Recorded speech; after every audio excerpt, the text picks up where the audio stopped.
دوسری چیز جس کا قرآن نے ذکر کیا ہے وہ ہے آنکھ، وہ ہے نظر۔ یقین رکھو، یقین رکھو، شیطان کے زبردست تیروں میں سے ایک تیر ہے ہماری تمہاری نگاہ۔ جس نوجوان نے اس راز کو سمجھ لیا، اگر اسے دنیا میں کچھ بننا ہے، اگر اس کو زمانے کی خرابیوں اور ماحول کی خرابیوں سے اپنے آپ کو بچانا ہے، تو کان کے بعد آنکھ کو بچا کر رکھنا ہے۔ بہت بڑا امتحان ہے نوجوانوں، چیلنج ہے، بڑا چیلنج ہے۔ شیطان اس بات کا ایک عجیب سما باندھتا ہے، حسن کو بے نقاب کر کے باہر نکالتا ہے، لڑکیوں اور عورتوں کو باہر نکالتا ہے، تعلیم کے نام پر، ایجوکیشن کے نام پر، جاب کے نام پر، سروس کے نام پر، مارکیٹنگ کے نام پر، تفریح کے نام پر، گھومنے پھرنے کے نام پر، نہ جانے کن کن عنوانوں پر لڑکیوں اور عورتوں کو بے نقاب اور بے پردہ کر کے باہر نکالتا ہے، اور مردوں کو بے چین کرتا ہے کہ وہ دیکھیں، مردوں کو بے قرار کرتا ہے کہ وہ دیکھیں۔ اور یہ دونوں سماج کے قیمتی حصے، جو اگر یہ دونوں male and female, boys and girls, اگر یہ دونوں کسی سماج کے پاکیزہ ہو جائیں اور ویلیوز پر یقین رکھنے لگیں اور آئندہ کے لیے اس بات کا تہیہ کر لیں کہ نہ صرف یہ کہ مجھے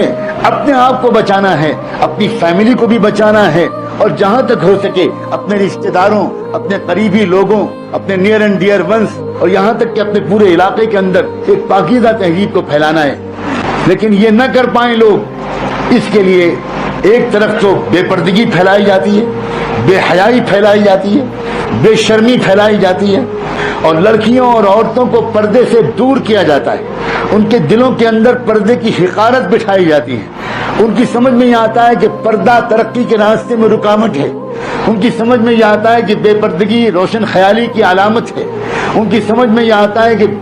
بے پردگی دراصل ماڈرنزم کی علامت ہے۔ انا للہ و انا الیہ راجعون۔ میں اپنے عزیز نوجوانوں کے سامنے بوجھل قسم کی دینی تقریر نہیں کرنا چاہتا، میں ان سے ان کی زبان میں بات کرنا چاہتا ہوں۔ مجھے کوئی یہ بتائے، کوئی ایک نام دے دے کہ جس عورت نے، جس لڑکی نے اپنے آپ کو بے نقاب اور بے پردہ کیا ہو، جس نے اپنے حسن کو پبلکلی ڈیمانسٹریٹ کیا ہو، اور جس نے خود اپنے حسن کے ذریعے سے سماج کے کرمنلز کو انوائٹ کیا ہو، کسی ایک عورت کا ایسا نام دے دو، اس سے انسانیت کو کبھی بھی کوئی اچھا سبق ملا ہے؟ اس کی پیٹ سے جو بچے پیدا ہوئے ہیں، کیا ان بچوں نے انسانیت کو کوئی خدمت کی ہے؟ کیا اس کے گھروں کے اندر سے کوئی ایسا امام وقت کا رہبر ملا ہے، کوئی وقت مجدد ملا ہے، کوئی زمانے کی باطل طاقتوں کی کلائی موڑ دینے والا کوئی بہادر سپوت ایسی کسی ماں کے پیٹ سے پیدا ہوا ہے؟ اپنے مقام کو پہچانو۔ کیا ہو گیا ہماری بچیوں کو، کیا ہو گیا ہمارے نوجوانوں کو؟ تم دکھاتی ہو اور نوجوان لڑکے دیکھتے ہیں۔ دکھانے والے دکھانے سے توبہ کریں اور دیکھنے والے دیکھنے کی عادت چھوڑیں۔ جب سماج پاک بن پائے گا، جب سماج پاک بن پائے گا، معاشرہ پاک نہیں بن سکتا اس مغربی تہذیب کے جیتے جی جو ہمارے گھروں میں گھس گئی ہے۔ اللہ کرے، اللہ کرے، اللہ کرے میرے عزیز نوجوانوں کو تمہارے پیشانیوں سے ایمان کا نور جھلکتا، تمہارے اندر جذبات نظر آتے ہیں کہ تم چاہتے ہو کہ نیک بنو، تم چاہتے ہو کہ تم کسی طرح ان برائیوں سے اپنے آپ کو بچاؤ،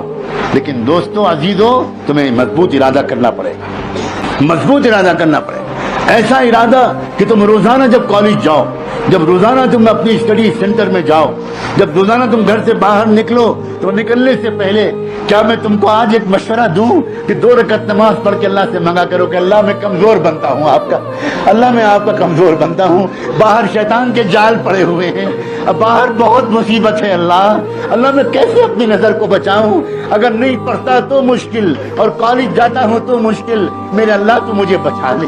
2 رکعت نماز پڑھ کے دعا کر کے جاؤ، درود شریف پڑھ کے جاؤ، اللہ کے رسول کے وسیلے سے دعا مانگ کر جاؤ، اور پھر دیکھنا تم کالج میں جاؤ گے، 12 گھنٹے کالج میں گزارو گے، 8 گھنٹے گزارو گے، ایک بار بھی بد نظری کا گناہ نہیں ہوگا، ایک بار بد نظری کا گناہ نہیں ہوگا۔ اپنی آنکھوں کو کنٹرول کرو،